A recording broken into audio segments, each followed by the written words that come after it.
Kita panjatkan puji syukur terhadap Allah Subhanahu wa Ta'ala yang pada malam hari ini masih mempermudah jalan kita untuk menuju kepada kebun surganya Allah. Mudah-mudahan ini berlanjut, insyaallah, yang menyampaikan kita mudah untuk masuk ke dalam surganya Allah yang ada di akhirat, insyaallah. Nikmat Allah begitu banyak. Nikmat itu sebenarnya harus kita, apabila orang itu bertauhid, orang itu akan menjadi hamba Allah yang selalu bersyukur. Belajar tauhid itu sebenarnya menyampaikan kita kepada syukur kepada Allah, kenal kepada Allah. Siapa yang kenal kepada Allah, maka untungnya gawiannya itu banyak bersyukur kepada Allah Subhanahu wa Ta'ala. Salah satu cara dari Imam Al-Ghazali, amunnya kita adalah hendak mengetahui nikmat Allah yang paling besar, maka datang ke kuburan. Datangi kuburan di sini. Itu dari Imam Al-Ghazali. Datangi kuburan. Bapak di kuburan situ tafakkur. Namun orang tuh hendak mengetahui atau hendak mensyukuri nikmat Allah, datangi jadi Imam Ghazali ke kuburan. Bapak ke kuburan situ tafakkur bahwasanya mulai Nabi Allah Adam sampai detik ini yang meninggal di seluruh dunia, yang inya handaki itu hanya kenapa? Bebulik. Amun jadi suruh bebulik tuh seluruh dunia, ke dunia belum suruh bebulik. Kenapa? Yang dihandakinya beramal saleh. Yang inya handaki yang kita duduk berataan di sini deh. Seandainya bebuhannya telah disuruh, disuruh Allah Ta'ala pulang kami hidup pulang balik ke dunia, yang inya handaki apa? Yang inya handaki yang kita duduk di sini berataan itu beramal soleh. Itu nikmat yang sangat luar biasa. Tapi terkadang orang kada terbiasa mensyukuri lalu biasa. Tapi amunnya orang itu mulai inya sudah belajar lalu belajar terus makam syukur, maka makam syukur itu akan membawa kita kepada ma'rifah kepada Allah, yaitu tauhid tadi. Ya, mudah-mudahan kita menjadi ahli tauhid zahir wa batin insyaallah lah. Amin ya rabbal alamin. Itu salah satunya, datang ke kuburan dia sendiri, datang ke kuburan. La ilaha illallah. Lalu dibahas oleh Al-Imam Syafi'i. Imam Syafi'i hendak membawai orang itu bertauhid dalam mensyukuri nikmat Allah. Nah, kita belajar tauhid kalau lah. Ini kena berataan nikmat-nikmat ini kena hukum akal. Akal ini sebenarnya nikmat daripada Allah. Sebelum kita membahas pembahasan yang sebelum ada yang dalam kitab ini, membacakan biasa-biasa saya sudah membacakan. Tapi apa garang yang terkandung di dalam ketika kita membaca di sini ada hukum syar'i, ada hukum akli, ada hukum adi, yang mana berataan itu adalah nikmat daripada Allah. Sebelumnya kita unting dulu masalah nikmat yang berbau nikmat. Lalu jadi Imam Syafi'i, ya Rabb, wahai Tuhanku, alhamdulillah. Letilah. Jadi orang tingkat ma'rifahnya kepada Allah tinggi. Imam Syafi'i minal autad, daripada wali Allah yang bergelar al-autad, asasnya bumi. Oleh Imam Syafi'i, ya jelas ma'rifahnya kepada Allah pasti kuat. Akalnya kuat. Ini akal yang menyampaikannya kepada Allah. Ini alhamdulillah kita belajar ilmu akal sudah, ilmu syar'i sudah, ilmu hukum adi sudah. Lalu jadi Imam Syafi'i, ya Rabb, alhamdulillah.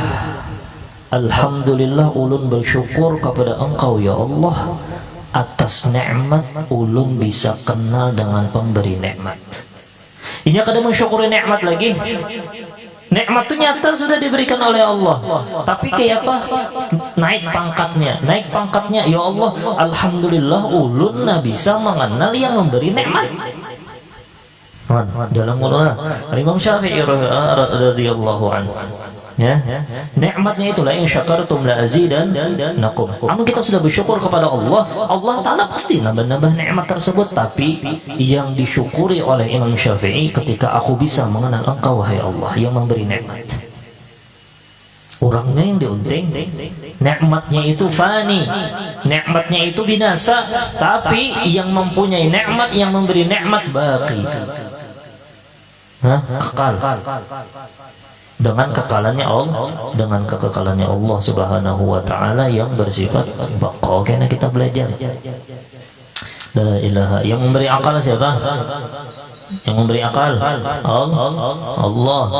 Yang memberi hukum syar'i, yang memberi hukum syar'i supaya mengontrol akal tersebut. Makanya pas benar hukum akal, hukum syar'i dan hukum adi. Bermula. Nah, pajar musannif anu sudah tahu nangka itu, kita belajar sedikit demi sedikit. Alhamdulillah, ulunna kau mengucapkan alhamdulillah itu nah ulun kenal dengan orang yang memberi ulun nikmat. Ini alhamdulillah didudukan Allah Ta'ala di majelis ta'lim. Alhamdulillah tadi aku jalan kawa duduk di majelis ta'lim, naik pangkat sedikit. Oh Allah pang, alhamdulillah Allah nah memberikan aku ke situ, memberikan aku kawa duduk di majelis ilmu. Orangnya yang diunting, orangnya yang diunting. Amunnya sudah nangka itu, amunnya sudah kita unting yang apa? Allah Subhanahu wa Ta'ala, kebiasaannya perkataan kita kah, perbuatan kita kah, itu pasti yang kita takuti hanya Allah. Yang memberi hidup siapa? Allah. Yang memberi nafas siapa? Allah. Yang memberi kehidupan nyaman siapa? Allah. Yang memberikan Islam siapa? Allah. Yang mengutus Sayyidina Muhammad siapa? Allah. Berataan Allah. Cobalah kita sedikit contohkan nih. Misal pian tuh bini, misal yang sudah berbini, yang belum berbini sabar aja dulu. Ya, mudah-mudahan kan berkatnya ketujuh hadir majelis ilmu ya Allah. At-tayyibun alit-thayyibat. Ini yang ketujuh hadir majelis ilmu, nya dapat jodoh yang ketujuh jualan ilmu tak. Ya mudah-mudahan kabul insyaallah lah. Contoh, orang tuh sudah begini, misal pian toh nukar mobil gasan siapa? Bini anak kalau lah. Nyatanya paling banyak dulu gasan bini anak. Pian begawi itu duitnya gasan siapa? Gasan keluarga kalau lah. Yang laki ini biar 50.000, jadinya sehari kada bapak. 50.000 sebulan kada bapak. Makan tuh ya seadanya lah. Tapi yang punya bini lawan anak aja sih, nukar amas kayak nukar mobil, nukar apa kan misalnya ya Allah lah. Kebutuhannya mungkin nilai 500.000 bahkan jutaan mungkin sebulan. Menyelakian paling berapa? Nanti lah. Inya nukar mobil gasan bini. Mbah tuh pulang mencari gawian gasan bini anak. Mbah tuh pulang mencari duit gasan bini anak. Mbah tuh pulang mulah rumah. Mulah rumah nih gasan siapa? Gasan siapa mulah rumah? Gasan keluarga, gasan bini anak kalau lah, supaya nya kada guring di jalanan. Kasihan ini guring di jalanan ya Allah. Maka diulahkan rumah gasan siapa? Gasan bini. Coba secara akal aja lah, secara akal. Yang memberinya duit laki, yang mulahkan rumah laki, yang berusaha gasan inya laki. Kok kenapa jadi laki yang takutan lawan bini?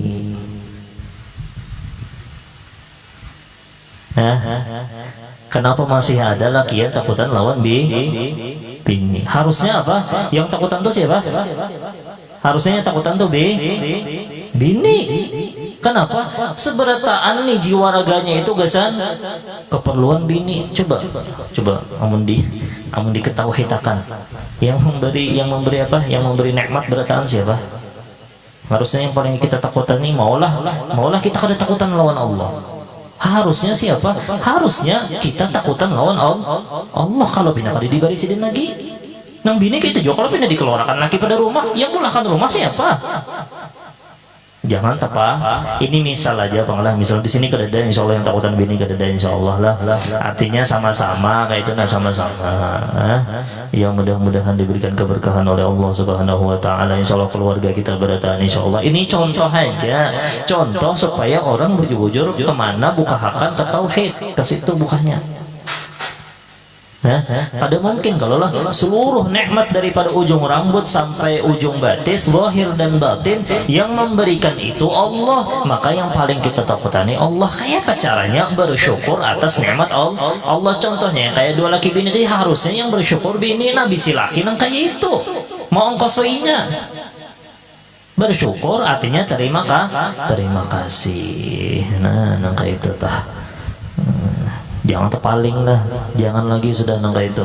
Kenapa? Nah makanya Sayyidina Muhammad itu haknya seorang laki-laki, seandainya ada di Sayyidina Muhammad, namun ada seseorang telah disuruh sujud selain daripada Allah, maka suruh babinya itu sujud lawan laki. Jangan wani, kan jangan wani. Karena itu kita bukakan ke tauhidnya yang kayak tadi lah, itulah ya, mudah-mudahan keluarga kita berberkah bertahan insyaallah dunia akhirat insyaallah lah. Qala al-musannif rahimallahu taala, lalu kita unting di sini salah satu nikmat Allah Subhanahu wa taala yaitu bermula jika telah diketahui akan artinya wajib syar'i dan wajib akli, bahwa keduanya berlainan makna. Ada yang namanya wajib syar'i, ada yang namanya wajib akli, wajib secara syariat dan wajib secara akal. Amunnya masalah tauhid itu wajib akli. Kada ada istilah amunnya masalah tauhid itu ke wajib syar'i. Wajib syar'i ini bukannya ke mana? Ke fikih. Nah, hukum wajib, sunnah, haram, makruh, mubah. Nah, itu pembahasan masalah syar'i. Jangan kena Allah Ta'ala mawjudun, Allah Ta'ala razzaq, Allah Ta'ala maha pemberi rezeki, itu secara syar'i, dan itu berarti Allah Ta'ala minta pahala. Wajib secara syar'i dan Allah Ta'ala itu memberikan rezeki, itu tersalah ngarannya. Ini supaya apa? Gara musannif menyambat ke ini supaya ini dalam pembahasan ilmu itu disiplin, kedisiplinan dalam ilmu. Yang bujur disambat bujur, yang salah disambat salah, yang kada pas dibujurakan. Hukum akli, hukum syar'i, dan Allah Ta'ala ada, Allah Ta'ala memberi rezeki secara syar'i, wajib secara syar'i. Apa garang hak arti wajib secara syar'i? Kenapa? Wajib itu dapat pahala apabila mengerjakan. Amunnya kada mengerjakan dapat dosa. Nah, lalu kayak apa kisahnya? Amunnya Allah Ta'ala memberikan rezeki, berarti Allah Ta'ala mendapatkan pahala. Allah Ta'ala mendapatkan pahala kada? Allah Ta'ala yang memberi pahala. Oh, berarti nilai pembahasan syar'i. Berarti ilmu tauhid ini pembahasannya adalah ilmu akal, ilmu akli. La ilaha illallah. Maka apabila dikata wajib atas tiap-tiap mukallaf, maka maksudnya itu itulah wajib syar'i. Maksudnya itu adalah wajib syar'i. Dan jika dikata wajib bagi Allah, nah ini pembahasan masalah tauhid, atau bagi Rasul, maka maksudnya itu wajib akli. Dan demikian pula jika dikata jaiz bagi Allah Ta'ala, ya apa aja tuh, atau harus bagi Allah Ta'ala, maka maksudnya itu ialah jaiz akli. Dan jika dikata jaiz bagi mukallaf, membuat masalan itu misal lah, maka maksudnya yaitu ialah jaiz syar'i jua adanya. Jadi di sini dibahas oleh musannif pembahasan yang penting. Pembahasannya itu pembahasan masalah hukum syar'i dan hukum akli dan hukum adi. Jadi nangka ini kisahnya. Hukum akli. Hukum ini sudah ditentukan oleh Allah bahwasanya apabila kita ingin kenal dengan Allah, maka kita itu harus menggunakan akal. Lalu akal manusia ini, biarlah amunnya akal manusia nih lah, akal manusia ini kebiasaannya itu kadada batas berpikir coba pianlah akal ini, nah kemana aja sampai kemana aja berpikir kadada batasnya. Tapi datang hukum syar'i. Hukum syar'i ini kada lepas daripada Al-Quran, As-Sunnah, qiyas lawan ijma' lawan qiyas. Lalu yang membentengi akal ini supaya kada berlanjut terus, makanya amun akal ini pian bisa mengaku Tuhan kena akhirnya. Contohnya apa? Contohnya kayak Fir'aun itu tingkat akal sudah sampainya mengaku Tuhan, sudah napanya kada kau dikalahkan. Jadinya bukti aku Tuhan apa? Aku bisa juga menghidupkan orang, bisa juga aku mematikan orang. Kenapa? Dibunuhnya seikung, ditinggalnya seikung. Nah, aku membunuh orang, jadi aku mematikan orang dan menghidupkan orang.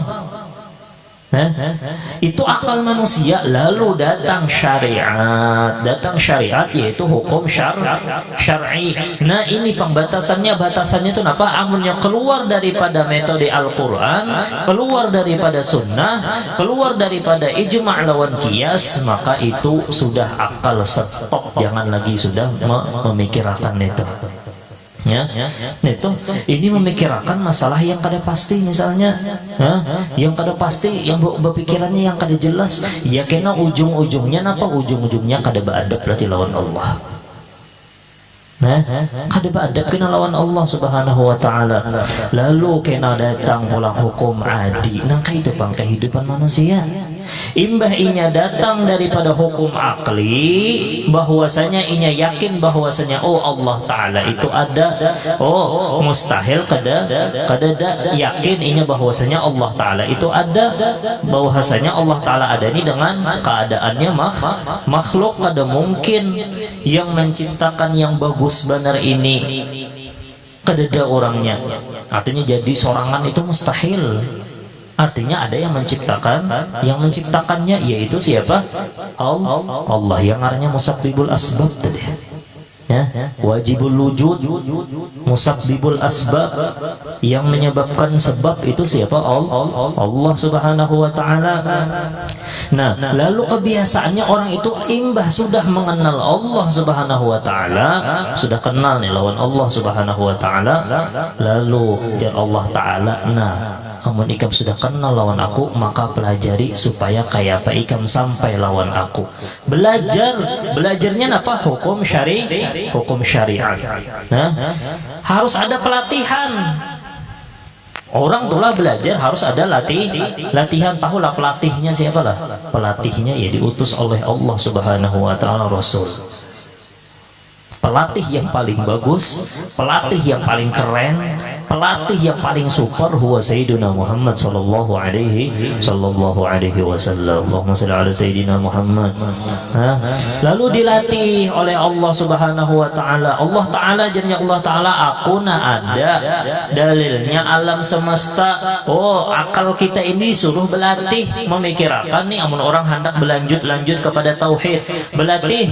Ini terkadang orang itu nampaknya syaitan tuh pian bisa benar apa di dalam sebagian kitab ahli tasawuf supaya menyampaikan ke tauhid juga. Kenapa jadi sebagian ulama syaitan itu menghilangkan pikiran kita mengingat Allah dengan sebab ar-rafahiyah. Taulah ar-rafahiyah lah. Rafahiyah tuh merasa terus nih bangga lawan merasa tarafuh. Kenapa bahasanya nih bahasa Indonesianya? Bermegah-megah. Orang itu terkadang terlalu bermegah-megah.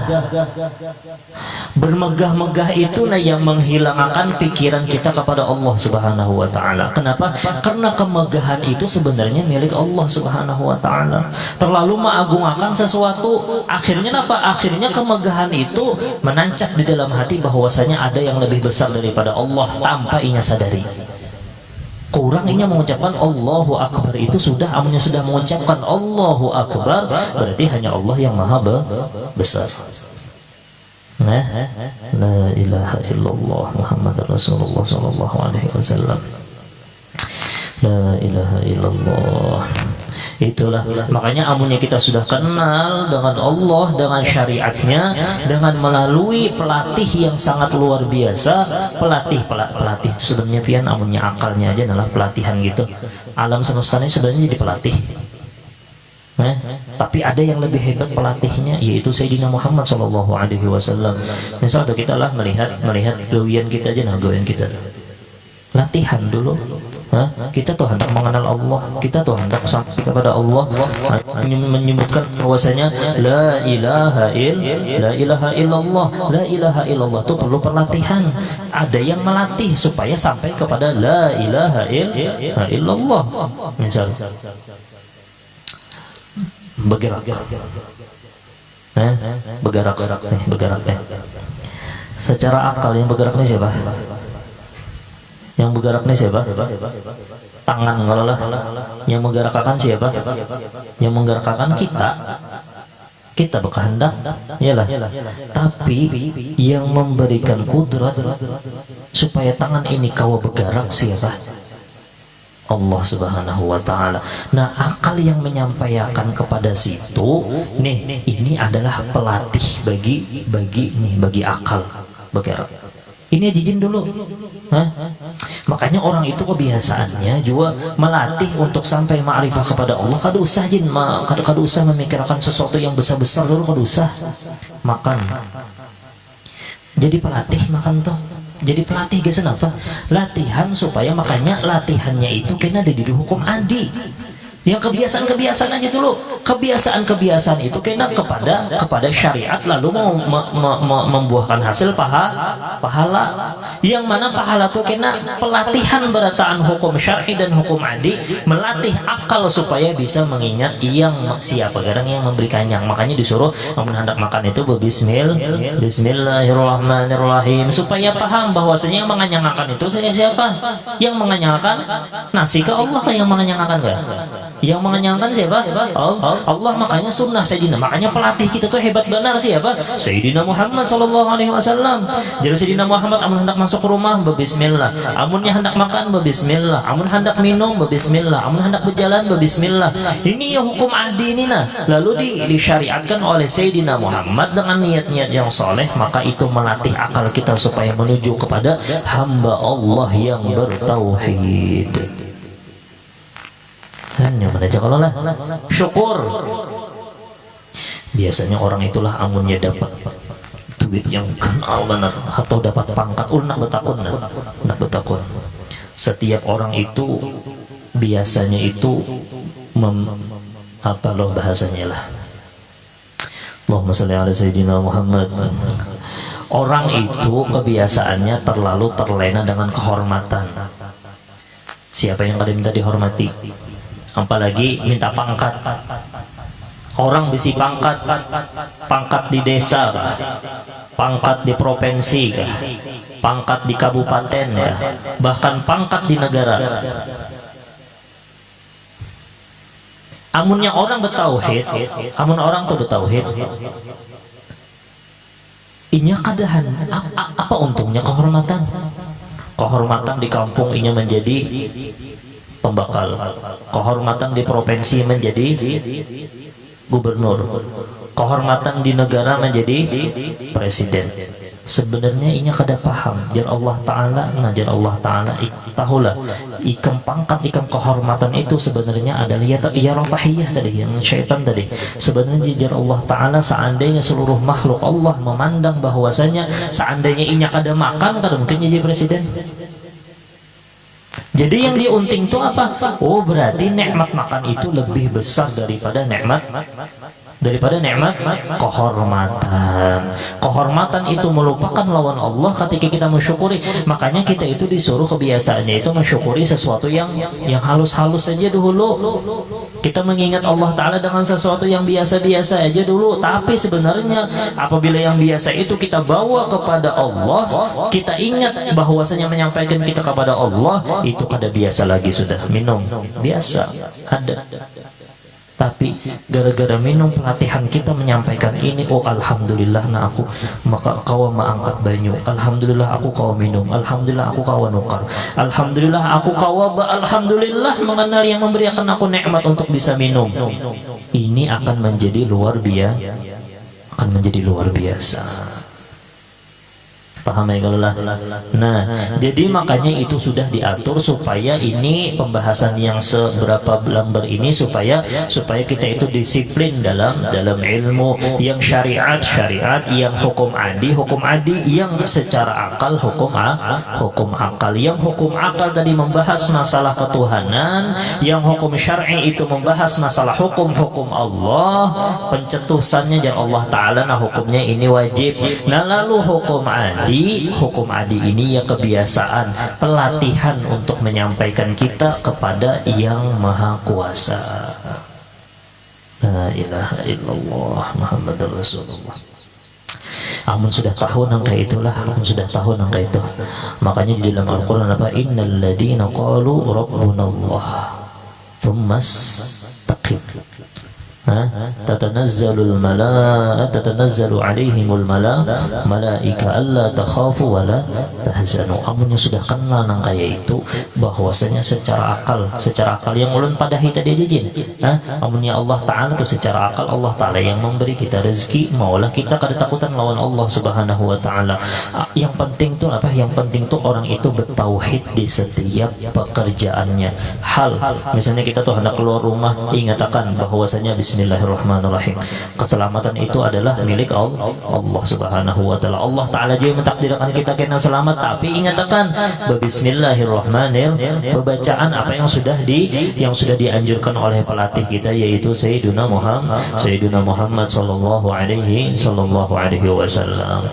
Bermula yang wajib bagi Tuhan Jalla wa Azza dengan tafsil inilah 20 sifat yang telah berdiri dalil akli dan dalil nakli. Dalil nakli itu ya karena dalam Al-Qur'annya ada atasnya, dan tersebut di bawah tiap-tiap satu sifat dengan maknanya beserta dalilnya, beserta lagi tersebut kepatutannya, kelakuan orang mukmin yang mu'taqid pada Tuhan bersifat dengan sifat-sifat itu.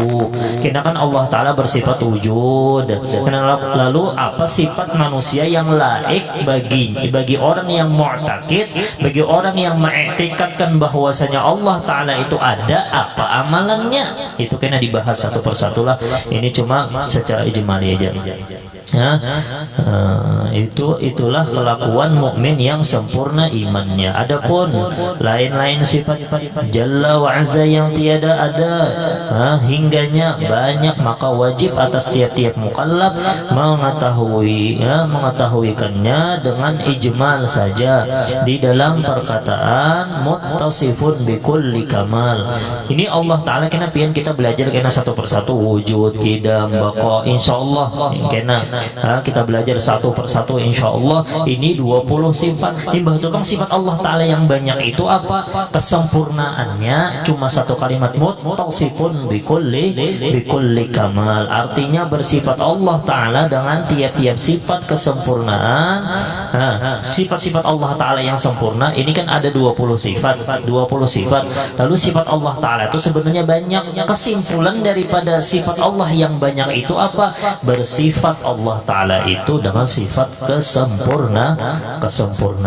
Itulah La ilaha illallah Muhammadur Rasulullah. Adapun yang mustahil pada Tuhan Jalla wa Azza dengan tafsil, maka adalah itu 20 perkara, yaitu lawan 20 sifat yang wajib. Satu persatu disebutkan sesudahnya sifat-sifat itu. Kena ini musannif wujud ya apa? Artinya ada, mustahil tiada, satu persatu kena disebutkan lah. Adapun yang mustahil pada Tuhan Jalla wa Azza dengan yaitu yang ada di dalam perkataan. Lalu kesimpulannya 20 itu aja kah? Kada. Sebenarnya yang mustahil bagi Allah Ta'ala itu banyak. Kesimpulannya dari yang pada yang banyak itu apa? Munazzahun an kulsin wa ma khatara bil bal. Artinya maha suci Tuhan daripada tiap-tiap sifat kekurangan, dan maha suci daripada barang yang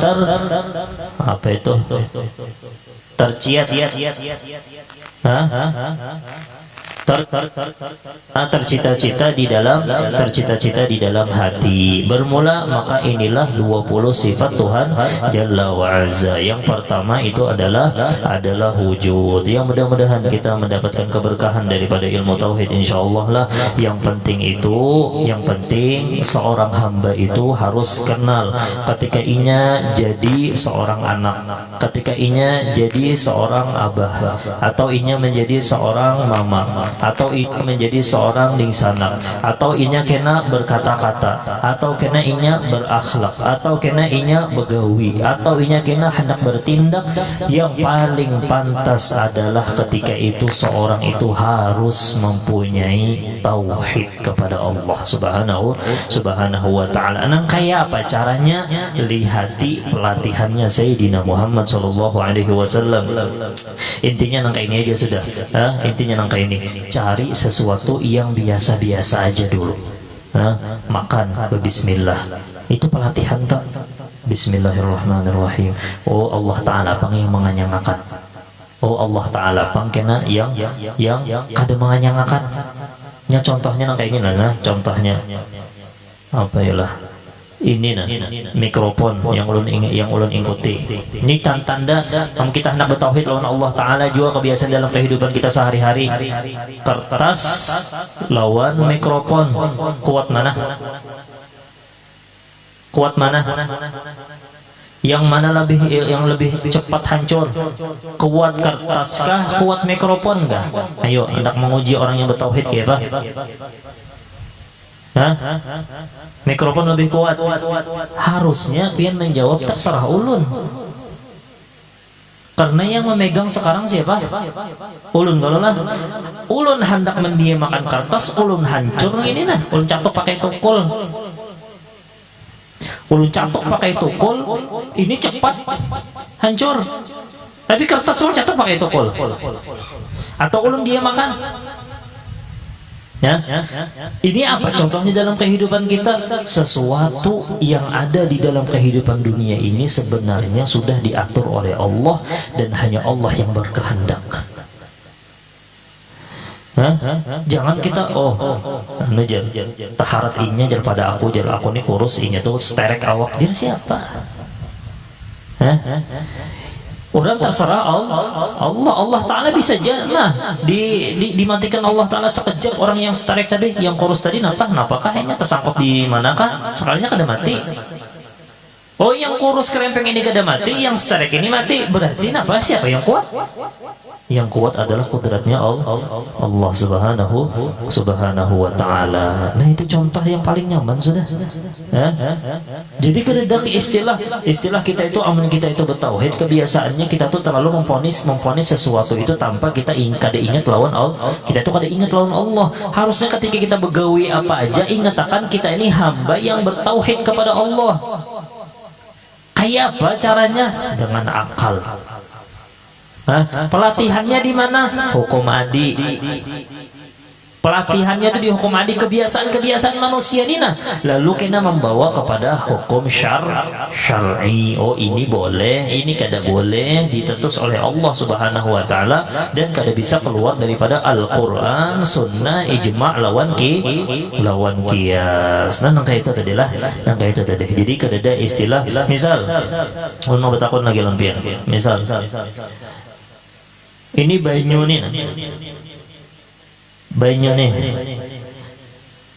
secara akal bisalah ini berubah menjadi kitab. Banyu ini menjadi kitab bisalah. Mustahil. Kenapa jadi mustahil? Ini orang yang bertauhid ada untuk ulun nak mencoba yang bertauhid deh. Karena banyu lain kertas. Oke. Ini penyaksian kita dari turun menurun bahwasanya asa kada mungkin banyu ini menjadi kertas kitab. Ya Allah lah. Ada penyaksian kita. Penyaksian kita emang kada kawa. Tapi ini sebenarnya kenapa? Sebenarnya penyaksian kita itu menunjukkan bahwasanya kita itu terkadang kada bertauhid. Kenapa? Padahal kada mustahil bagi Allah nak menjadikan ini kertas. Coba amunnya seandainya mulai bahari kala tuh lah intalu tuh bisalah berubah menjadi sosok ada ayam. Intalu seandainya mulai zaman pemulaan ada keluar intalu kededa yang menjadi ayam, ada bisi tulang, ada bisi ini moncong kayak itu intalu. Seandainya lah ini seandainya punya ada jadi pian pemikiran mustahil kada intalu kok bisa jadi ayam. Tapi amun orang bertauhid, makanya kehidupan kita itu amun seganal apapun masalah kita, kada mustahil bagi Allah untuk selamat. Makanya sebagian ulama itu sebagian guru-guru tuha jasidin amunnya kita tuh ada masalah gana banget genggam tangan sih genggam kuat genggam tangan baca la haula wala quwata illa billah dengan apa gerakan la haula wala quwata illa billah. Anggap bahwasanya kekuasaan Allah bisa yang asalnya aku genggam kuat tangkai ini, lalu aku mengeluarkan dengan cepat semudah itu. Kenapa? Karena Allah Maha Qadir, Allah Maha Kuasa. Kamu ada bisa masalah, genggam tangan, ya, ya. Nyaman bener kalau lah hendak melepasnya, kalau nyaman bener lah, genggam sekuat-kuat nih, genggam nih, keluarkan. Tancap dalam hati, la haula wala quwwata illa billah. Hanya Allah yang Maha Kuasa. Allah Ta'ala lebih cepat daripada kita, lebih cepat dan lebih mudah bagi Allah ketika kita genggaman kita kuat. Nah, melontarkannya nih, membebasakan daripada segala masalah kita. Itu orang yang bertauhid. Jadi anak macal benar. Anak macam benar, mudah benar bagi Allah lahdoh amunnya hendak, tapi Allah Ta'ala itu menyuruh hambanya supaya supaya hambanya itu terus-terusan belajar. Makanya ada yang namanya ikhtiyar. Jangan diwakilkan Allah Ta'ala juga yang ma'alim, makanya biarnya situ aja di sekolah akan kada, dilajari kada. Nah itu tersalah ngarannya belajar, maka itu itu belajar ilmu sebuku, kada mau nangka itu. Artinya tetap kita ada ikhtiar. Tapi seandainya kada yang kita kehendaki, tetap kita bahwasanya kehendak Allah itu yang nomor dan kehendak Allah itu pasti bagus, dan itu kita bisa latih dengan kehidupan yang ada di dalam hukum adil. La ilaha illallah Muhammadur Rasulullah sallallahu. Kebiasaan seseorang bisa menyampaikan kepada Tuhan. Kebiasaan seseorang itu bisa menyampaikan orang kepada ma'rifah kepada Allah. Kebiasaan yang biasa-biasa aja. La ilaha illallah. Nih secara akal ringan benar kalau lah. Kalau nak bertakon, ini nyaman benar dirabit karena emang inya lemah atau karena ulun yang gencang? Nah, ayo. Karena ulun yang gancang. Dua pilihan kalau lah, imma ini yang lemah, imma ulun yang gancang. Itu kalau lah. Tapi jadi Syekh Muhammad Ramadan Al-Buti kada keluar daripada yang dua itu. Yang paling penting yaitu adalah kita mengenal sebab inya ini nyaman karena inya lemah. Sebab juga tangan ulun yang menggawi karena sebab ulun kuat. Kembalikan berataan bahwasanya yang maha kuat hanya Allah. Bisa juga bu untalan di Bismillahirrahmanirrahim. Soalnya sekuat apa ada yang kau merapitnya sekalinya. Berarti bukan tangan ini yang kuat. Ada juga sekalinya dibaca karena Bismillah la haula wala quwwata illa billah aja. Ada seorang waliullah Ta'ala nih. Halnya kada korabit, masa biar orang yang kuat artinya apa? Itu mengingatkan kita bahwasanya la haula wala quwwata illa billahil aliyyil azim. Ya, mudah-mudahan ada manfaatnya insyaallah. Mudah-mudahan kita menjadi hamba Allah yang selalu bertauhid kepada Allah Subhanahu wa taala.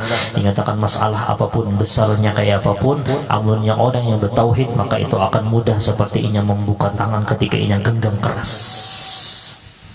Orang yang bertauhid kada mungkin inya itu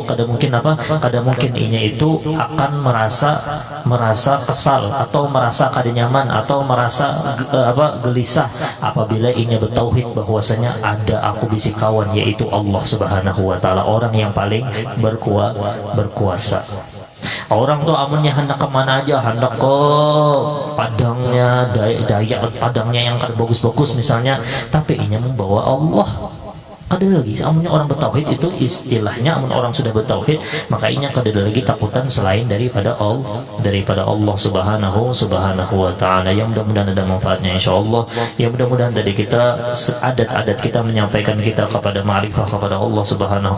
Jangan terlalu terobsesi, jangan terlalu terdoktrin kalau ma'rifah Allah tuh sulit benar. Jangan langkah itu. Kita bahkan bisa mengenal Allah dengan pelatihan yang dilajari oleh Sayyidina Muhammad dengan sesuatu yang biasa. Makan berbismillah, makan berbismillah, kena minum berbismillah, berkendaraan berbismillah. Ini kena boleh kena berkendaraan, kena berjalan bismillah. Yang kau menjalankan berjalan tuh kebiasaan kita berjalan, tapi ingatkan belajar latihan ketika kita ini lain batis juga pernah. Jangan ada kekuasaan Allah, jangan ada kekuasaan Allah. Aku kada kau juga berjalan bapandir, nah kayak itu juga. Wa fi anfusikum afala tubsirun. Ya mudah-mudahan ada manfaatnya insyaallah.